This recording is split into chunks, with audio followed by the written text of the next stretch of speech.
ringa hospitalin ka wotunte nan daga kina mare menga hospitalin ka wotunte me an kilu no romane agana fati ko menes ka kai tikela ntasa gene katinke me esa ay riya kare ke yaruku sikki be ga ma peut-être ngedin ko no ko est-ce que ngedin gidani ku kete est-ce que o irni me famu kentan kabana bakka ngante tele ganden de nadanga angante wururun ra khibarum bate me an chondo menga ni ando ke ko ni segena ndaga yankana Allah wantu ati ya'lamu kha'inatal a'yun wa ma tukhfi as-sudur ya gondara dare ga kulu hayitu sonnomu akebe mugundi ni khala Allah ken khatu awantu anga ruinam bakesu luinam bakesu anga deberna Allah watu awasutu kingana dangi peut-être anarinya abugo hopitalinga armaru mu yoni jedin tugun tonya ne arbar menga naro hopitalinga paria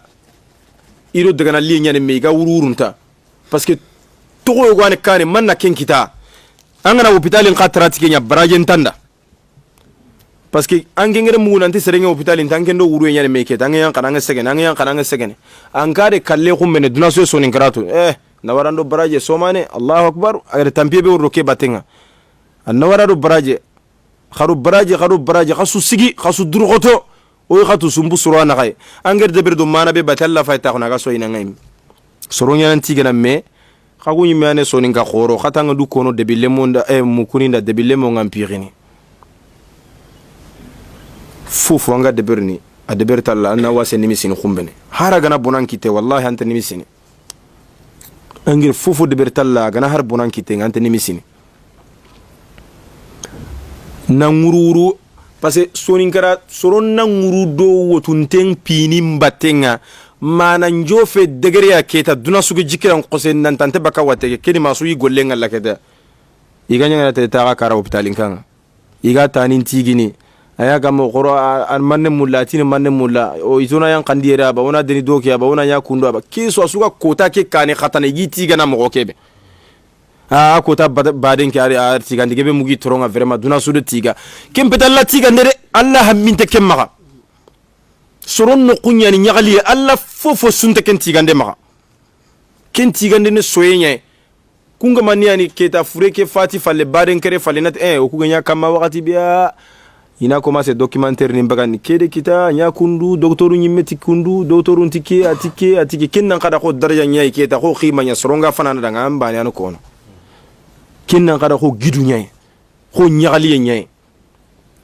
fati falle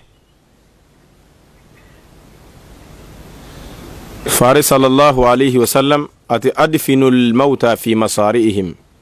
khare furumbulu ga khanu dingirabe mais ogana ni jamanuwa bulunde al hala gante kitenere duna so ere lojuruntu ni deni kara kempeti basia serebane ala ga responsabilité ko nguto ana so furenka makati kara basinte anda jofe bumoko wujune sere akane no kullaga de manabia so ngai ga khibaren ju nyamana meddu koye soro tamdo korgo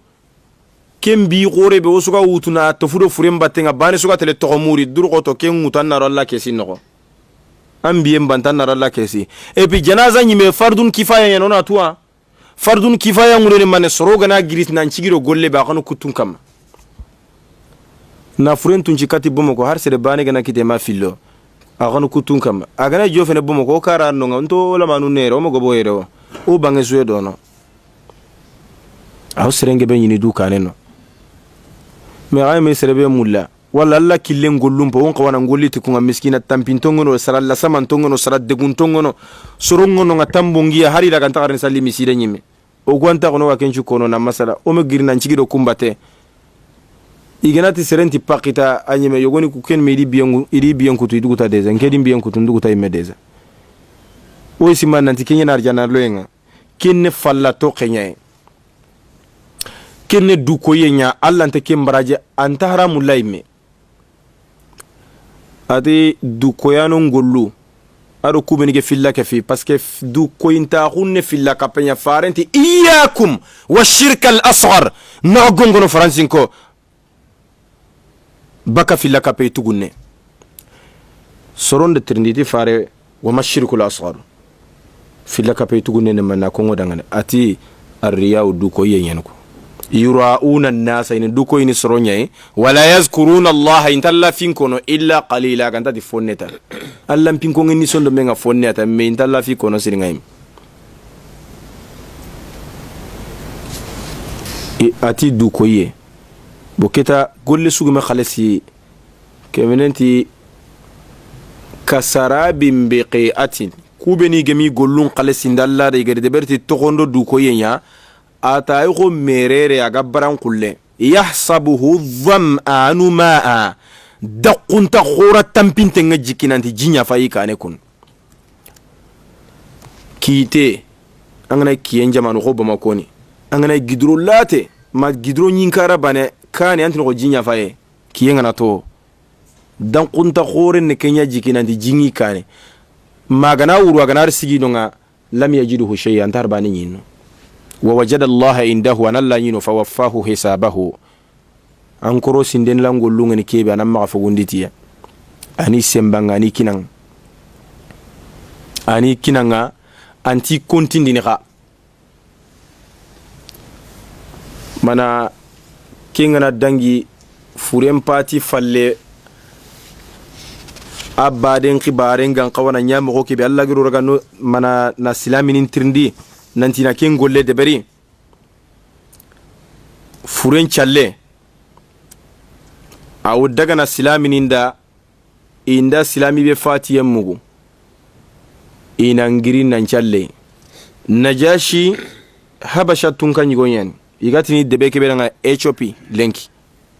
silami khoren yani aslama ko age fati jibrilu kembe telefon tay fofon tey telegramun tey mana faxin tey jibril rako farendanga nantalla tina kunganda na nyantuwa kunga najasi habasha tunkan yigo silami yana fati ina kunganda najasi khibaren ko ngi qur'ane no ko igede ga igede qur'ane ko najasi dadi dun ko no igawunu ken najasi fati ngari igere ko farenda farenti inna akhan lakum qad mata faqumu fasallu alayhi kha aghiyogo aga habasha a fatiha giri khanchalla kam yogoni de du toyti aya amurna an nasjuda ala iljin min uluji al habasha anu nyamerniya mana أن نصلي على علج من علوج الحبشة وننشلي كافر خطخطي كما قال لي إيشوبين كافرني حبشة كافرني الله ده أيان غنيتي كيف تكافري كين إسلامي خوريني دونك فارندي جمانغري سالي أكم أي تلفرون شالي جمان نشالي فريا هاري فريا كي كانت كنده بي إغنا فاتي يمو إغنا كتدا basinte bon furun challen certini ngani be suna li furun challen ngati ngani po khalisintenye anan yanda nga wajunde khadi nanti ke ga saqa ko kundo ko tay go irina dallana ka ininki ga sogoni ko kundo andala salni furun challige be ko tay salina ngade he amma ko tude andala taqnu badige be na du ko inta gonde be na 100 euro bagandi furem badenga kota ina 100 euro baganda ka khallenga de apede tanti ana khalesi ya kama me yebagandi a shartini nganie na jonko ikimbaka na furella urallaga na suturi na mana Allahu akbar ni farenda Allahu akbar nde beri najasi kama tani nagatiya تافنا الفاتحة خرن فارس صلى الله عليه وسلم لا صلاة لمن لم يقرأ بأم القرآن في رواية بفاتحة الكتاب صلنت سريدا نغمي كتاب ساغا كتاب ما كن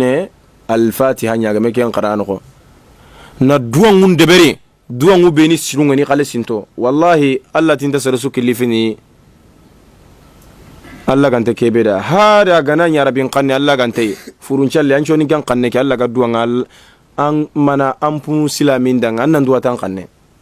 la yukallifu Allahu nafsan illa wusaha Allah tinta sere su killifini golli anna debere manyruwe na ken debere fari sallallahu alayhi wa sallam qala إذا صليتم على الميت فأخلصوا له الدعاء هذا نصلي فرين كما خنا الدعاء ينقل سندادا ميوغنا فرنشالين نغونا قسيتا نانتوغنا دغا أبلو وقتي بيوغنا ريوغا مياغون وغا تغنو مياغون دي براغنا ديغامو يوغنيكو na miri khagana tawa badenga bane suga gilina diskuru go khara bagari re agati kundu aga woti wonya kama wode kenya kisun qafunya Allah ya kente keswa fa akhlisu lahu du'a khana du'a qalis ndada farenyi kisido ne maga kama gana furembulu na dorelle anati istaghfiru li akhikum fa innahu al'ana yus'al was'alu lahu at-tathbita fa innahu al'ana yus'al kha fergesi muri kha akhinda khanyam pa maka khana la nyaga nan tanyam pa maka